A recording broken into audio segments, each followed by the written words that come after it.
Choć ten mikrofon może wyglądać jak zabawny gadżet, świetnie prezentujący się w filmikach dla graczy i różnego typu wideokastach lżejszego kalibru, to w istocie jest to zupełnie poważna rzecz, zaprojektowana i wykonana z głową i w bardzo oryginalny sposób.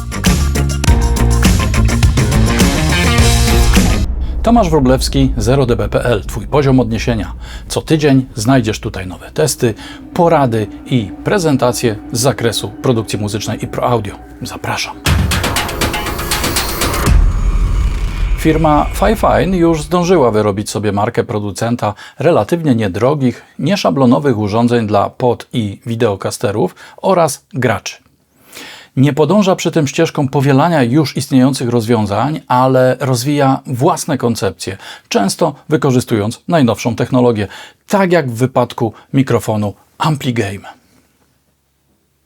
Został on określony mianem mikrofonu gamingowego, ale w mojej opinii zakres jego zastosowań jest znacznie szerszy. W przeciwieństwie do niemal wszystkich tego typu mikrofonów na rynku, może on pracować z 24-bitową konwersją i próbkowaniem do 192 kHz włącznie. To oznacza, że jego teoretyczny zakres dynamiki wynosi 144 dB, ale z uwagi na zasilanie przez port USB w praktyce maksymalny poziom SPL to 110 dB. W zupełności wystarczający do standardowych głosów lektorskich i śpiewu, nieco cichszego niż na przykład w przypadku Jamesa Hetfielda z Metaliki. Ponadto jego charakterystyka kierunkowa została ukształtowana tak, aby w jak najmniejszym stopniu ujmować sygnały z boku i z tyłu, co pozwala zredukować odpowiedź pomieszczenia. Mikrofon dostarczany jest w efektownym pudełku wraz z biurkowym trójnogiem, ekranem przeciwpodmuchowym i 2-metrowym kablem USB. Wykonany jest bardzo solidnie i estetycznie, choć całkowicie z tworzywa, przez co jest wyjątkowo lekki, a po podłączeniu prezentuje się niezwykle efektownie. Spodziewałem się czegoś w rodzaju efektu Las Vegas, ale zamiast tego mamy dobrze dobrane, spokojnie zmieniające się kolory i jeśli ktoś lubi takie studyjne gadżety jak na przykład lava lamp czy porozwieszane wszędzie światełka choinkowe, to stale włączony A6V na pewno przypadnie mu do gustu. Mnie się spodobał i już myślę o drugim. Zmiana barw nie ma nic wspólnego z dźwiękiem, dokonuje się w swoim tempie, powoli i wręcz działa uspokajająco. A teraz kolejna fajna rzecz. Dotykając mikrofon z góry, wyciszamy go, jednocześnie wyłączając podświetlenie. Kolejne dotknięcie przywraca go do pracy. Na dole natomiast umieszczona jest zgrabnie, płynnie działająca gałka, będąca regulatorem czułości, funkcjonująca od całkowitego wyciszenia do poziomu nominalnego.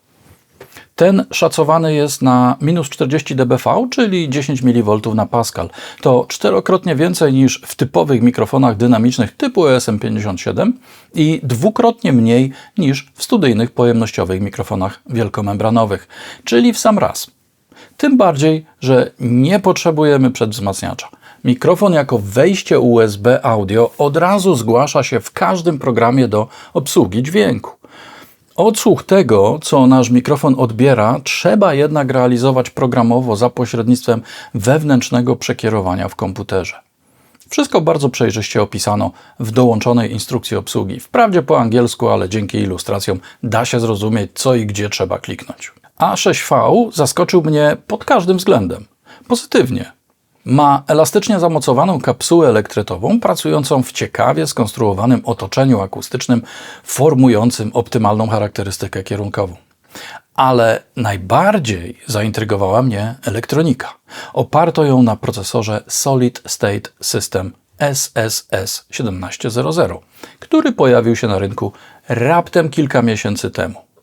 To nowoczesne, kompleksowe rozwiązanie USB audio dla systemów Windows, Mac, Linux i Android, pozwalające też na obsługę diod LED w trybie RGB i stąd też podświetlanie w A6V.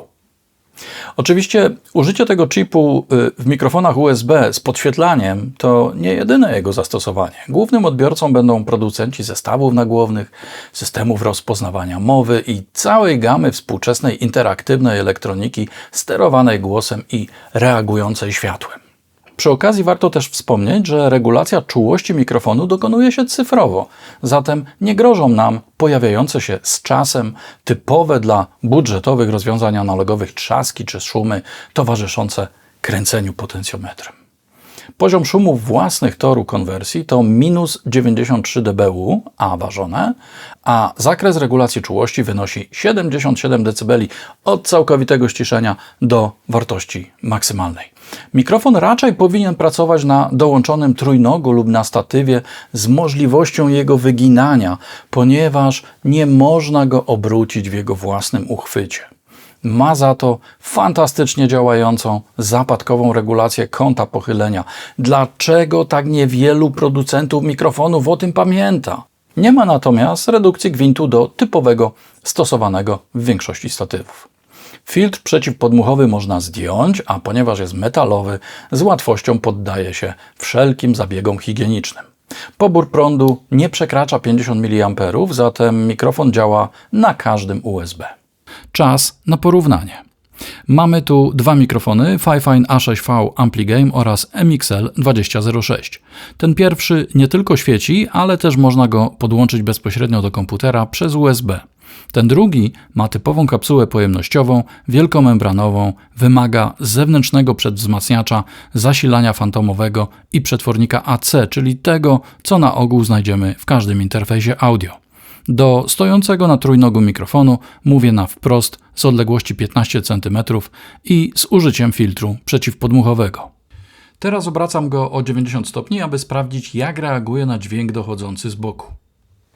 A teraz o kolejne 90 stopni, czyli w sumie 180, aby nagrać dźwięk z tyłu mikrofonu. Ponieważ mikrofon będzie ujmował odbicia od blatu biurka, monitorów wideo i wszelkich innych przedmiotów, jego charakterystyka kierunkowa może być zaburzona, co nie zmienia faktu, że w obu przypadkach mikrofon ma takie same warunki, umożliwiając porównanie. Mamy tu dwa mikrofony Fifine A6V AmpliGain oraz MXL 2006. Ten pierwszy nie tylko świeci, ale też można go podłączyć bezpośrednio do komputera przez USB. Ten drugi ma typową kapsułę pojemnościową, wielkomembranową, wymaga zewnętrznego przedwzmacniacza, napięcia fantomowego i przetwornika AC, czyli tego, co na ogół znajdziemy w każdym interfejsie audio. Do stojącego na trójnogu mikrofonu mówię na wprost w odległości 15 cm i z użyciem filtru przeciwpodmuchowego. Teraz obracam go o 90 stopni, aby sprawdzić, jak reaguje na dźwięk dochodzący z boku. A teraz o kolejne 90 stopni, czyli w sumie 180, aby nagrać dźwięk z tyłu mikrofonu. Ponieważ mikrofon będzie ujmował odbicia od blatu biurka, monitorów wideo i wszystkich innych przedmiotów, jego charakterystyka kierunkowa może być zaburzona, co nie zmienia faktu, że w obu przypadkach mikrofon ma takie same warunki, umożliwiając porównanie. Przetworzyłem nagrania wyłącznie z użyciem limitera, aby zachować optymalną głośność na poziomie minus 12 dB RMS. Jak dla mnie bomba. Mikrofon brzmi świetnie, czysto i bez artefaktów. Ma wprawdzie mniej dołu niż wielkomembranowy MXL, ale producent bardzo rozsądnie tłumaczy, że do przewidzianych dla A6V zastosowań nie jest wymagany radiowy bas w głosie, bo i tak zginie pośród wybuchów i wystrzałów w trakcie gry. Ma być czytelnie i wyraźnie. I dokładnie tak jest. Nikt tu nie opowiada bajek o profesjonalnych studiach. To tani, efektywny i efektowny mikrofon do użytku domowego, który doskonale wywiązuje się z powierzonych mu zadań. Bardzo lubię taką szczerość u producentów, a jeśli dodatkowo producent wykracza poza ramy standardu, a tu zdecydowanie wykracza, to takie firmy zaczynam szanować. To już drugi mikrofon Fifine, który mnie bardzo pozytywnie zaskoczył i mam wrażenie, że nie ostatni. Aktualnie widzę go na AliExpress za około 265 zł. Ma świetne recenzje i doskonale się sprzedaje. Już się pojawili jego konkurenci o podobnym wyglądzie i funkcjonalności. Rynek działa tam błyskawicznie. Ach, i AmpliGain jest dostępny także w kolorze białym i różowym. Naprawdę fajna rzecz, ten Fifine. Mogę go polecić ze spokojem sumienia. Nikt nie będzie tego zakupu żałować. A wy trzymajcie się 0 decybeli.pl